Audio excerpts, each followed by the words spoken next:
من مازیار شریفیان تو حوزه ویژوال افکت زمینه کامپوزیت مشغول به کار هستم و سابقه کاری توی شرکت‌های MPC و میل رو دارم. تو برنامه کراس تو ورکشاپ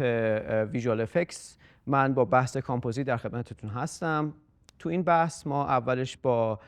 مسئله ویژوال افکت سوپرویژن شروع به کار میکنیم و تئوری اینو یاد میگیریم که چجوری توی صحنه با افراد مختلف در تعامل باشیم و به چه نکاتی باید توجه کنیم موقع فیلم برداری لایو اکشن برای المان ویژوال افکت و نهایتاً هم وقتی وارد عمل میشیم بحث کامپوزیت رو تو نوک انجام میدیم و مسائلی مثل مچ موو، کامera ترکینگ یا گرین اسکرین و نهایتاً CGI المنتی که میخوایم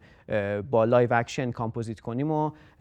روش تمرکز میکنیم و نهایتاً هم یه اشاره‌ای به ابزارهای هوش مصنوعی میکنیم و چگونگی استفاده از اونا و چطور میتونیم به عنوان مثال یک DMP یا بک‌گراند برای صحنمون طراحی کنیم.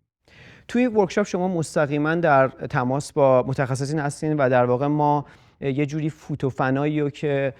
تو کار استفاده میکنیم، تکنیکایی رو که تو کارها استفاده میکنیم و میتونیم به اشتراک بذاریم براتون و از همه مهمتر چجوری ما در تماسیم، چجوری تیم ورک انجام میدیم. به عنوان مثال من به عنوان ویژوال افکت سوپروایزر یا کامپوزیتور چه ارتباطی با فیلمبردار دارم، چه ارتباطی با زمینه لایو اکشن دارم، چه نیازهایی رو از فیلمبردار دارم، چه نیازهایی CG آرتیست از من داره و من باید براش در اختیارش در واقع بذارم.